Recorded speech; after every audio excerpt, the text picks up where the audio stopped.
Hello friends, રજની health ફૂડમાં તમારું સ્વાગત છે. આજે આપણે બનાવીશું રાજકોટની પીળી ચટણી. તો જો ફ્રેન્ડ્સ, રાજકોટની પીળી ચટણી બનાવવા માટે જે આપણને સામગ્રી જોઈશે તે આ મરચાં છે, આ સિંગદાણા છે, આ લીંબુનો રસ છે, મીઠું છે અને હળદર છે. બસ આપણે આટલી જ સામગ્રી જોઈએ છે. તો જો ફ્રેન્ડ્સ, આ મરચાં છે તેને હું આવી રીતે ઝીણું ઝીણું કટિંગ કરી લઉં છું, એટલે આપણને ગ્રાઇન્ડ કરતા ફાવે.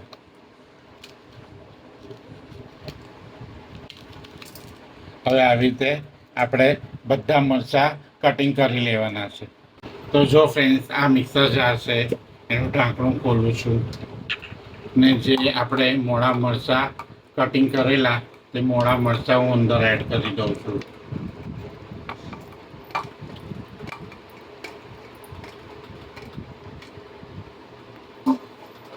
હવે આ શેકેલા સિંગદાણા છે, એ શેકેલા સિંગદાણા પણ હું અંદર એડ કરી દઉં છું. હવે તેની અંદર આ લીંબુનો રસ છે, તે લીંબુનો રસ હું અંદર એડ કરી દઉં છું. હવે તેની અંદર આ મીઠું છે, આ મીઠું પણ હું અંદર એડ કરી દઈશ. હવે આ હળદર છે, આ હળદર પણ હું અંદર એડ કરી દઈશ ને આને બંધ કરી અને સરસ મજાની આપણે ચટણી તૈયાર કરી દઈશું.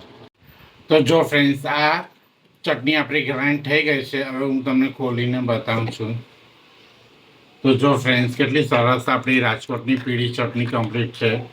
જો આપણે રાજકોટની પીળી ચટણી આવી રીતે મેં ગ્રાઇન્ડ કરી લીધી છે. હવે આ ચટણીને હું એક બાઉલમાં લઈ લઈશ. તો જો ફ્રેન્ડ્સ, આ રાજકોટની પીળી ચટણી મેં આવી રીતે એક ડીશમાં લઈ લીધી છે. તમે પણ આવી રીતે રાજકોટની પીળી ચટણી તમારા ઘરે બનાવો. તમે મારી ચેનલ રજની હેલ્ધી ફૂડને લાઇક નહીં કર્યું હોય તો તમે મારી ચેનલને લાઇક કરજો, સબસ્ક્રાઈબ કરજો અને બેલ આઇકન દબાવજો, જેનાથી હરેક નવી રેસીપી તમને મળતી રહેશે. Thank you friends.